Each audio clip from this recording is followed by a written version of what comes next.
My cheating wife thought dating her coworker would make our marriage stronger, so I exposed them both and took everything. Hey folks, I never imagined I'd end up posting here, but life has a funny way of flipping you on your head. I'm Jacob, and my wife Mallory, a 30-year-old woman, and I had been married for 6 years. Honestly, I thought we were solid, a team. Sunday mornings were for pancakes, we took pottery classes for laughs, and we'd spend hours painting this ridiculous Christmas village every year. It wasn't flashy, but it worked for us.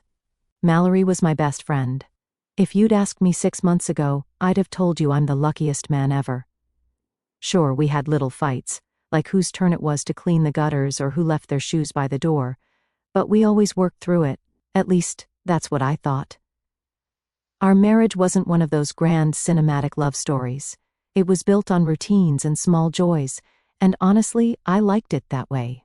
Every Friday night was pizza and movie night, where we'd argue about what to watch before settling on something we'd seen 100 times.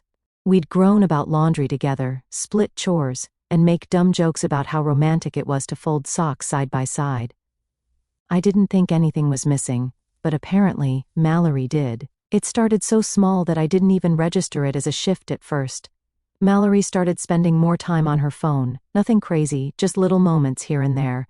At dinner, she'd be scrolling while I told her about my day. On the couch, she'd be messaging while we watched TV. I chalked it up to the usual social media rabbit holes or her work group chat, which always seemed overly active for people who were supposed to be clocked out. But then she started talking about these ideas she'd picked up from somewhere, self-improvement books, podcasts, or maybe some influencer stuff about growing in new directions or challenging traditional structures. At first, I just nodded along. It felt like one of those phases people go through when they suddenly grow a passion for improving themselves, then it disappears after a month. Have you ever thought about how traditional marriage might hold people back? She asked me one night while we were doing dishes. I shrugged. Not really. I think we're doing okay. She gave me this tight-lipped smile and said, "Yeah, but what if we could do even better?" It didn't seem worth arguing about, so I let it go. Maybe she'd read some blog post and was just spitballing, but she brought it up again a week later while we were folding laundry. "Do you think we ever stopped growing because we're too comfortable?" she asked. "Mallory," I said, laughing a little, "I think we've got enough growth dealing with laundry piles and growing grocery bills." She laughed too, but it felt a little forced. At first, I didn't think much of it. Mallory had always been the curious type, the kind of person who could get obsessed with a random topic and dive headfirst into it. She was the one who got us into painting the Christmas village after seeing some fancy display at a friend's house, and before I knew it, our dining room table was covered in tiny, brightly colored houses. So, when she started waxing philosophical about marriage and relationships, I figured it was just another one of her passing interests. Then things started to shift, and those changes were hard to ignore. It began subtly. Mallory started dressing a little nicer for work. At first it was just a new blouse or a pair of shoes, but soon it was a noticeable upgrade. Makeup every day, even on Fridays when she used to keep it casual. And then the perfume, the one she used to save for date nights, suddenly became an everyday thing. I joked about her trying to win Employee of the Month, and she just laughed it off, saying, "I just want to feel good about myself." Fair enough, right? Her work habits changed as well. Mallory was never the kind of person to bring work home. She left her laptop at the office and didn't care much for talking about workplace drama. Suddenly, though, she was staying late more and more often. She'd say, "We're swamped," or "There's this big deadline coming up." At first, I believed her. Why wouldn't I?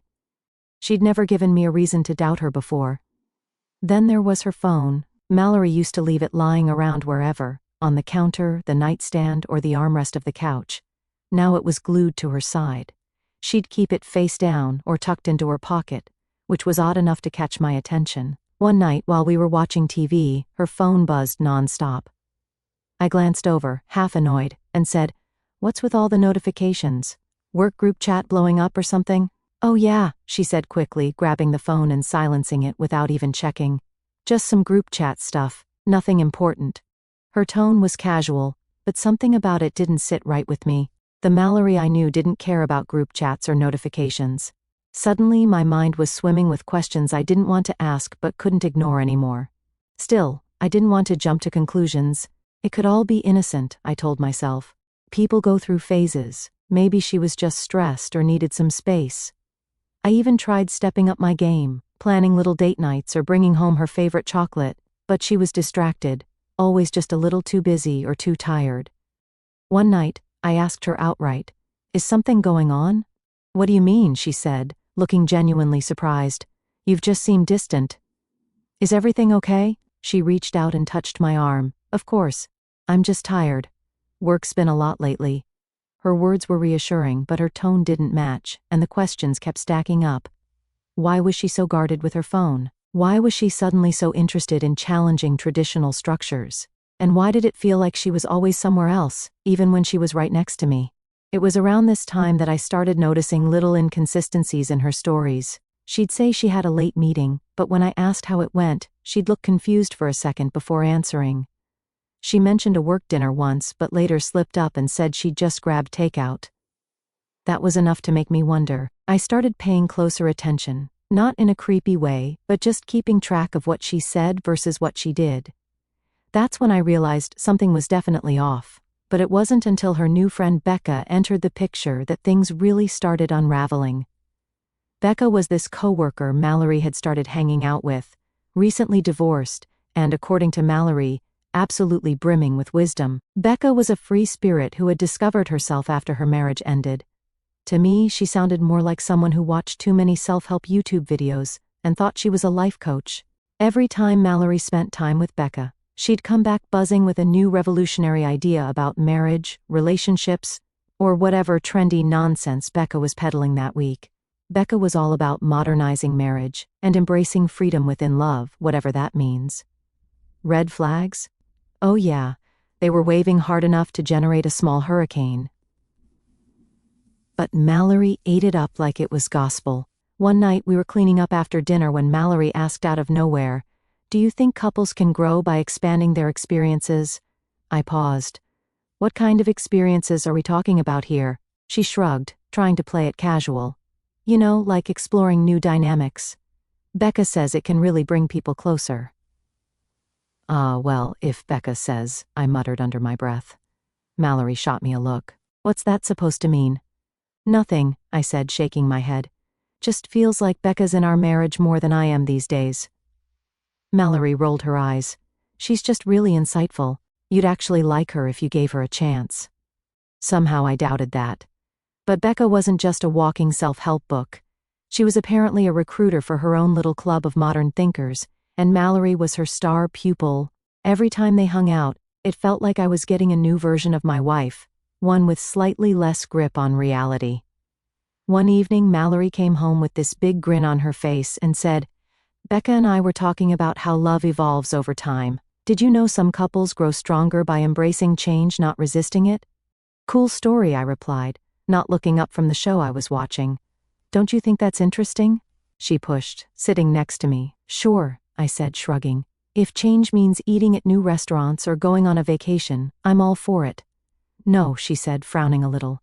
"I mean bigger changes, like thinking outside the box in relationships." I muted the TV and looked at her. "Mallory, what box are we thinking outside of now?" She hesitated, like she wanted to say something but wasn't sure how. "Nothing."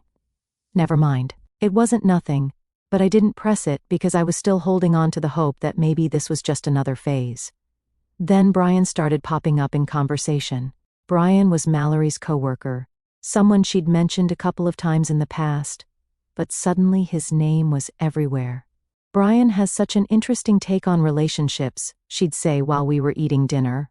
Or Brian thinks society puts too much pressure on monogamy. Apparently, Brian was like the male version of Becca, only slimier, married, charming and smooth-talking to a fault. Brian sounded like the kind of guy who'd sell you a timeshare and make you think you'd won the lottery. Guys like Brian exist in every workplace, and Mallory's not stupid, but the way she talked about him, it was like he wasn't just a coworker. He was a philosopher, a guru, the Steve Jobs of relationships. I didn't know why she was so caught up with these types of people all of a sudden. One night I finally said, "You sure Brian's wife is cool with all these enlightened takes of his?" She frowned. "What's that supposed to mean?" "I mean, it's easy to talk about breaking the rules of marriage when you've got someone at home cooking for you."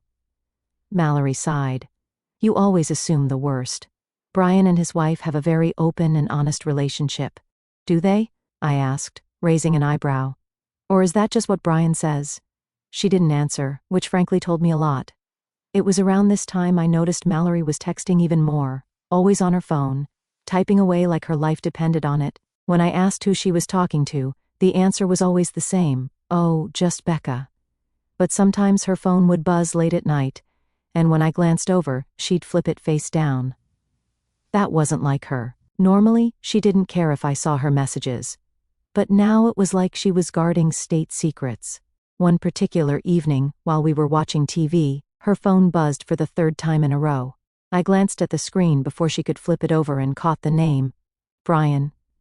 Brian texts you after hours now? I asked, keeping my tone light. She looked flustered for half a second, then shrugged. It's just work stuff. I wasn't buying it. What really got under my skin was how Mallory started spouting Becca and Brian's nonsense like it was gospel. Stuff like society's views on relationships are so outdated, or marriage shouldn't be about ownership, it should be about freedom.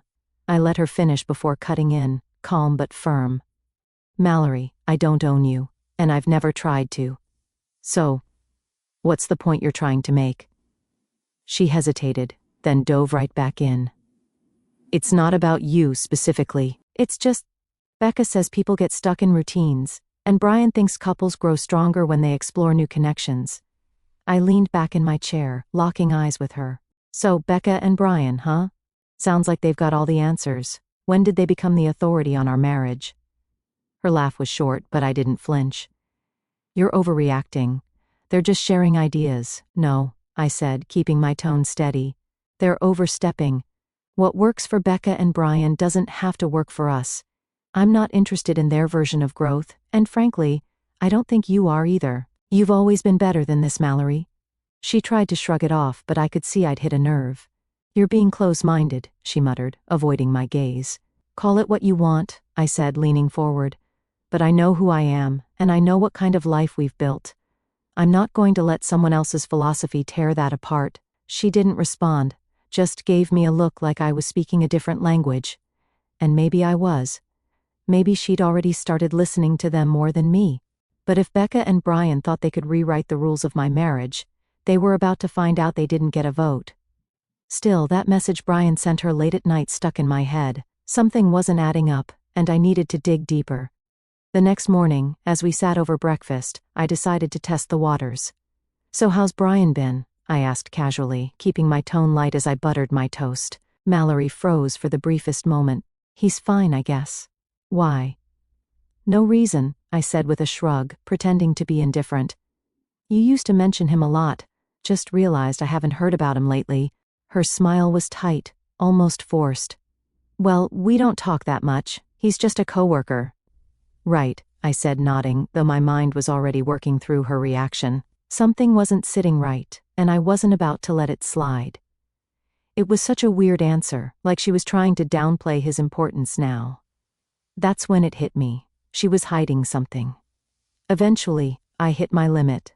The doubts, the weird excuses, the constant mentions of Brian. It was like my brain was screaming at me to stop ignoring the obvious. I didn't need a gut feeling anymore. I needed cold, hard proof. One night, Mallory was in the shower, and her phone was sitting on the bathroom counter. Normally, I wouldn't go near it. I've always been big on trust. But that trust had been chipped away, one inconsistency at a time. This wasn't a moment for restraint, it was a moment for answers. My heart was pounding so hard I could feel it in my throat as I grabbed her phone. Her passcode was the same, she hadn't even thought to change it. My hands were shaking as I opened it, but anger steadied them. I went straight to her messages, scrolling until I found what I was looking for, Brian. The moment I opened the thread, it felt like the floor dropped out from under me. The messages weren't outright graphic, but they might as well have been a flashing neon sign. Can't stop thinking about Friday. I already miss you. You're the only one who really understands me. And then the one that made my blood boil. We should be more careful. Don't want anyone to get the wrong idea. I'm the wrong idea? Are you kidding me? I clenched my fist so hard I thought I'd crush the phone. The wrong idea? What's the right idea here, Brian? That you're just sharing deep, meaningful talks about team projects? That her team dinner was actually a late-night strategy meeting? I wanted to scream, to burst into the bathroom and shove the phone in her face. But instead, I took screenshots of every damning message and sent them to myself. It wasn't about covering my bases anymore. I wanted these receipts burned into my memory. When I put the phone back exactly where I found it, my hands were trembling. I was in pure rage. I couldn't believe the nerve of her, the lies, the manipulation, the smug little texts they thought were so clever. It all made me sick. The next few days were torture. Every time Mallory spoke, I wanted to snap. Every time she smiled at me, I wanted to shout, "How dare you?" But I kept my cool. I needed to play this carefully, not for her sake, but for mine. I wasn't going to give her the satisfaction of thinking she had the upper hand. At dinner, I'd ask seemingly innocent questions, testing her ability to lie straight to my face. "So, when's the next team dinner?" I asked casually, keeping my voice light. "Oh, probably not for a while," she said, her eyes darting to the side. She couldn't even look at me. "Too bad," I said, forcing a smile. "I thought you liked those." "They're fine," she said quickly, almost cutting me off as she changed the subject to something pointless, like the weather. It was pathetic. The way she squirmed under even the most basic questions told me everything I needed to know. Her deflections were so obvious, they only fueled my determination to uncover the rest. Every time I replayed those messages in my head, I felt a fresh wave of anger. How long had this been going on? Was it just emotional, or was there more? The questions kept piling up, but there was one thing I knew for sure. Mallory wasn't the person I thought she was. And that Brian? Oh, I was going to make sure Brian regretted ever thinking he could pull this off. So I decided to confront her because I'd had enough of this nonsense. That night, I'd gone over every scenario in my head, from her breaking down in tears to her doubling down and denying everything. Honestly, I didn't even know what I wanted from the confrontation. Answers, maybe, or just the satisfaction of watching her squirm. Either way, I was done pretending I didn't know. But before I could even get the words out, Mallory walked into the living room with that overly serious look she gets when she's about to deliver one of her big ideas. She sat down across from me, hands clasped together like she was about to pitch me a groundbreaking business proposal. "Can we talk?" she asked. I was thrown for a second. She seemed to have news, so I let her go first before I made my showdown. "Yeah, what's up?" She hesitated, her eyes darting to the coffee table before landing back on me. "I've been thinking a lot about us lately, about our marriage." Okay, that got my attention. I leaned back, crossing my arms. "Go on." "Well," she started, "I feel like maybe we've gotten a little stuck, like we're just going through the motions instead of really growing together." "Stuck," I repeated, raising an eyebrow. "What do you mean by that?" She bit her lip, clearly trying to find the right words. "I just think there are ways we can strengthen our connection, you know? Try something different, something that could make us stronger in the long run." I stared at her, completely baffled. She wasn't saying it outright, but I knew exactly what she was dancing around. This wasn't about us, this was about her, Brian, and whatever idiotic fantasy they'd cooked up. "You think we need to try something different to strengthen our marriage?" I asked, keeping my voice as calm as possible. She nodded earnestly, like she really believed what she was saying. "I think it could be good for us. I know it sounds unconventional, but I truly believe it could bring us closer together." "Unconventional how?" I pressed, trying to get her to say the quiet part out loud. She hesitated for a moment, her gaze dropping to her hands. "Well, I was thinking that maybe I could go on a few dates, just to see what it's like to explore connections outside of us. Nothing serious, of course, just something to help us grow." For a second I thought I must have misheard her. A few dates? Was she serious? I blinked, waiting for her to laugh or backtrack or say it was some kind of twisted joke. But no. She just sat there, looking at me with this earnest, hopeful expression. Like she'd just suggested a new workout plan. I could feel my anger bubbling under the surface, but instead of letting it boil over, I took a deep breath and forced a small smile. "You know what, Mallory? Sure, let's try something different. If that's what you think will help us, then go for it." Her face lit up like I'd just handed her a winning lottery ticket. "Really? You mean it?" "Absolutely," I said, nodding. "Do whatever you need to do. I trust you." The stupidity of it all was almost laughable. She actually thought I was agreeing with her. But in reality, I was already planning my next move. Over the next few days, as she went on with her explorations, I started digging deeper into Brian, both online and through people who knew him. I'd already seen enough to know he wasn't just some innocent coworker, but the more I looked, the worse it got. Turns out, Brian had a bit of a reputation. He'd pulled this same routine with multiple women at the office, making them feel special, manipulating them into thinking he cared, and then tossing them aside when things got messy. Mallory wasn't special to him, she was just another name on his list, and she fell for it easily. To confirm what I already suspected, I reached out to one of Mallory's coworkers, a woman named Ashley. Mallory had always been weirdly jealous of Ashley, probably because Ashley was smart, confident, and didn't tolerate nonsense. We'd met a couple of times at office events, and I remembered her as sharp and no-nonsense. I sent Ashley a quick message, explaining the situation in vague terms. Her reply came almost immediately, and she didn't hold back. "Brian's a creep. He's been doing this to women here for years. He makes them feel like they're the only ones who get him, and then moves on when it's no longer convenient. Everyone sees through him except the ones he's targeting." She even mentioned one woman who left the company entirely after Brian's antics caused chaos in her life.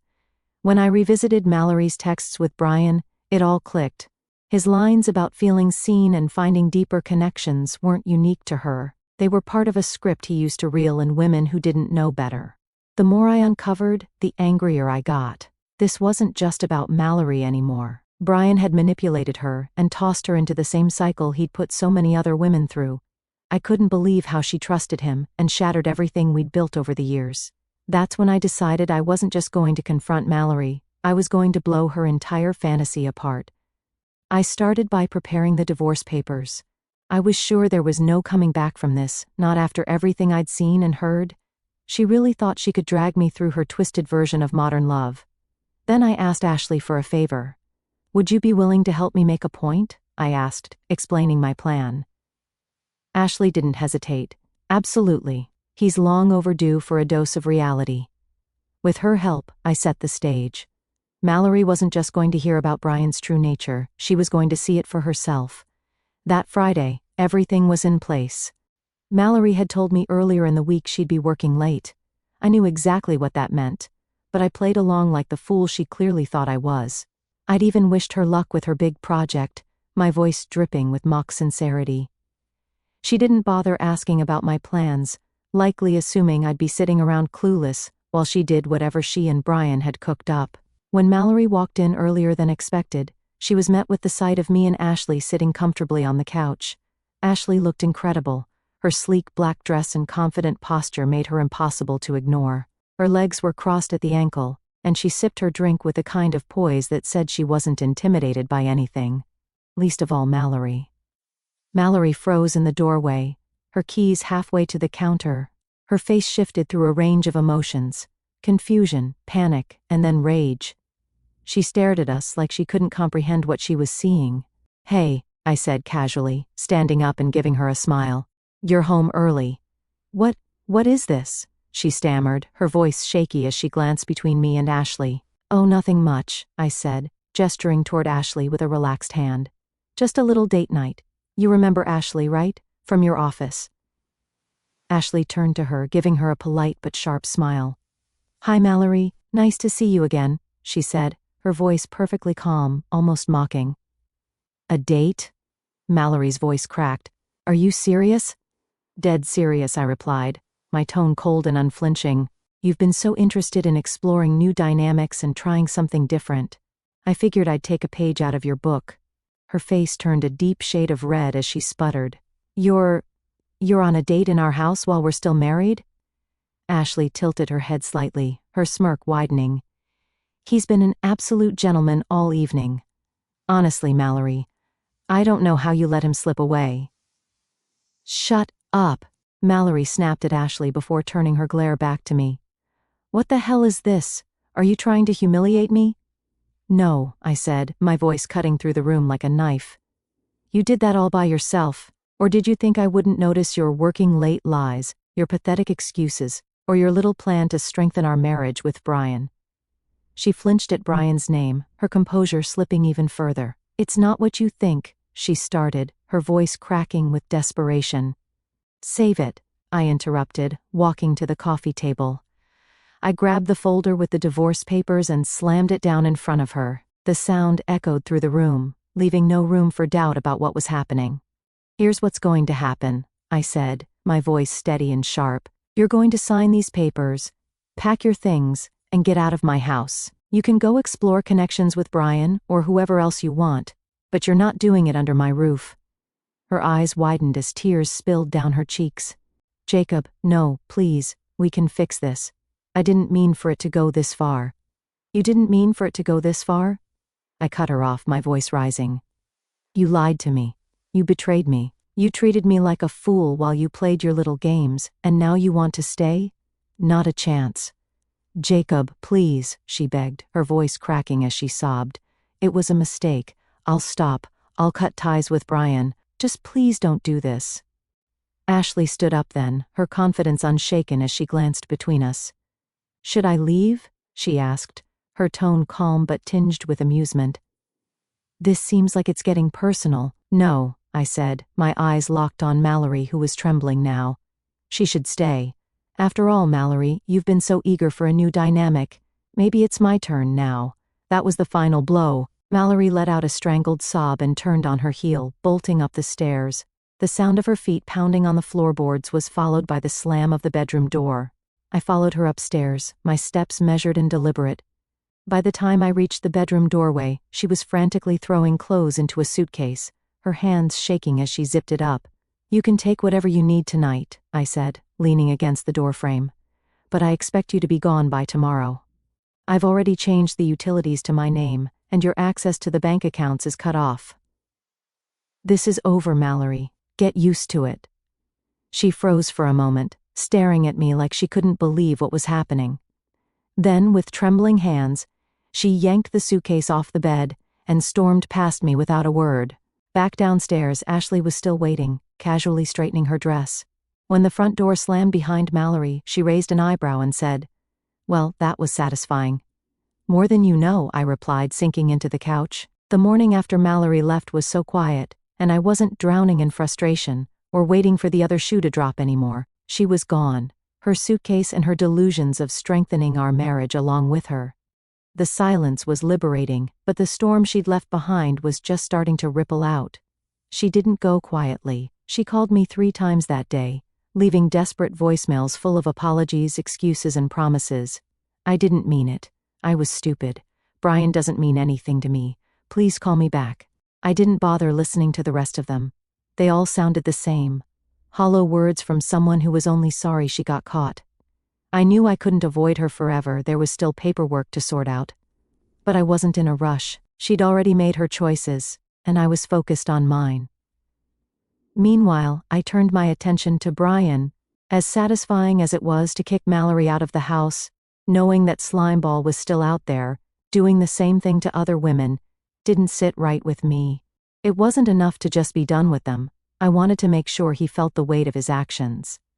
I reached out to Ashley again. She connected me with 2 other women from the office who had also been burned by Brian's manipulative games. Hearing their stories was like déjà vu. Flirty texts, emotional manipulation, and empty promises that fell apart the second things got complicated. One of them had even filed a complaint with HR, but Brian's charm and good guy image had kept him out of trouble. Not this time. Together, we compiled everything we had: texts, emails, screenshots of his inappropriate messages, and statements from the women he'd strung along. Ashley was the one who took the evidence to HR, and within a week, Brian's name was the talk of the office. The investigation moved quickly, and by the end of the month he was gone, fired, disgraced, and, as I later learned, dealing with a very unhappy wife of his own. Speaking of Mallory, she didn't take my silence well. After a week of unanswered calls, she showed up at the house unannounced. I heard the knock at the door and knew immediately it was her. Ashley had told me she'd heard through the grapevine that Brian had ghosted her after the fallout, and I figured it was only a matter of time before she came crawling back. I opened the door, and there she was, puffy-eyed, dressed like she hadn't slept in days, and clutching a folder. "Jacob, please," she said, her voice breaking. "Can we just talk?" "There's nothing to talk about," I said, keeping my tone flat. "You made your choice, and I made mine." Brian lied to me, she blurted out. He said this was normal, that it would bring us closer. He was just using me. I leaned against the door frame. And you fell for it. You listened to him instead of me, and now you want sympathy? Her eyes filled with tears again, and she shook her head. I was stupid. I didn't see what I was doing. Please, Jacob, I'll do whatever it takes to fix this. I sighed, stepping back slightly. Mallory, it's not about fixing it anymore. It's about accountability. You wanted freedom? You got it. Now it's time to live with the consequences. Then she hit me with the classic, "But I love you," she whispered, her voice trembling. I shook my head. You love the idea of me. You didn't respect me enough to tell the truth. Love doesn't mean anything without trust, and we don't have that anymore. Her shoulders slumped, and for the first time I think she realized there was no coming back from this. I understand, she said quietly. She handed me the folder in her hands, the signed divorce papers, and turned to leave. After Mallory was out of my life for good, I felt something I hadn't felt in a while. Peace. It wasn't just about being free of her betrayal. It was about finally having clarity about what I deserved. Ashley and I stayed in touch too. She was quick to remind me that I dodged a bullet with Mallory, and while we didn't exactly start dating, there was an undeniable connection. Maybe it would turn into something more one day. Maybe not. But for now, it was nice to have someone who actually respected me. As for Mallory, I heard through mutual friends that she'd moved back in with her parents. I won't lie. There was a certain satisfaction in knowing Mallory got a taste of the humiliation she'd put me through, but at the end of the day I wasn't focused on her anymore. She was the past, and I had no intention of looking back. I had my life back, and for the first time in a long time I felt like it was mine to live.